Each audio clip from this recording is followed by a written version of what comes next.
बिस्मिल्लाहिर्रहमानिर्रहीम। अस्सलाम वालेकुम। आज मैं आपको दही जमाने का तरीका बताऊंगी। तो यहाँ पे मैंने आधा किलो दूध लिया है और उसमें 1 चम्मच चीनी का शामिल कर देंगे ताकि जो दही है हमारी वो अच्छी सी मीठी दही जम जाए।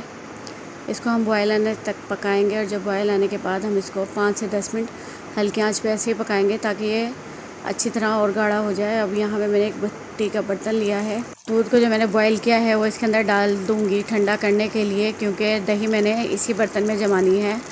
तो अगर आपके पास कोई और बर्तन हो तो आप उसमें भी जमा सकते हैं, लेकिन मिट्टी के बर्तन में दही ज़्यादा अच्छी जमती है। अब यहाँ पे मैं 1 चम्मच दही लूँगी और 2 चम्मच इसमें पानी डालूँगी और इसको मैं फेंट लूँगी। ये दही हमने जामन लगाने के लिए इस्तेमाल करनी है। जो दही को हम जमाते हैं उसको जामन लगाना या झाग लगाना कहते हैं।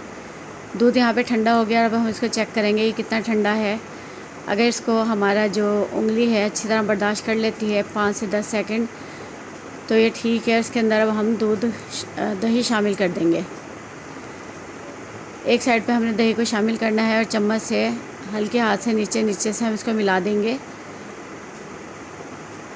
इसको हमने मिलाने के बाद ढक्कन को ढाँप के रख देंगे 5 से 6 घंटे के लिए। थोड़ी सी गर्म जगह पे हमने इसको रखना है।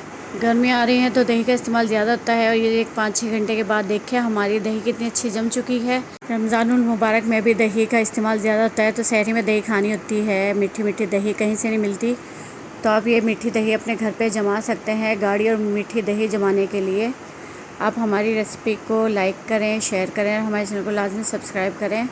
ये देखिए कितनी अच्छी और मज़ेदार से हमारी दही जम चुकी है। तो इससे आप लस्सी बनाएं या ऐसे ही इसको खाएं या फिर दही बल्ला वगैरह में इस्तेमाल करें। खाना पकाएं तो उसमें इस्तेमाल करें। रेसिपी को लाजमी ट्राई करें। दुआ में याद रखना। अल्लाह हाफ़िज़।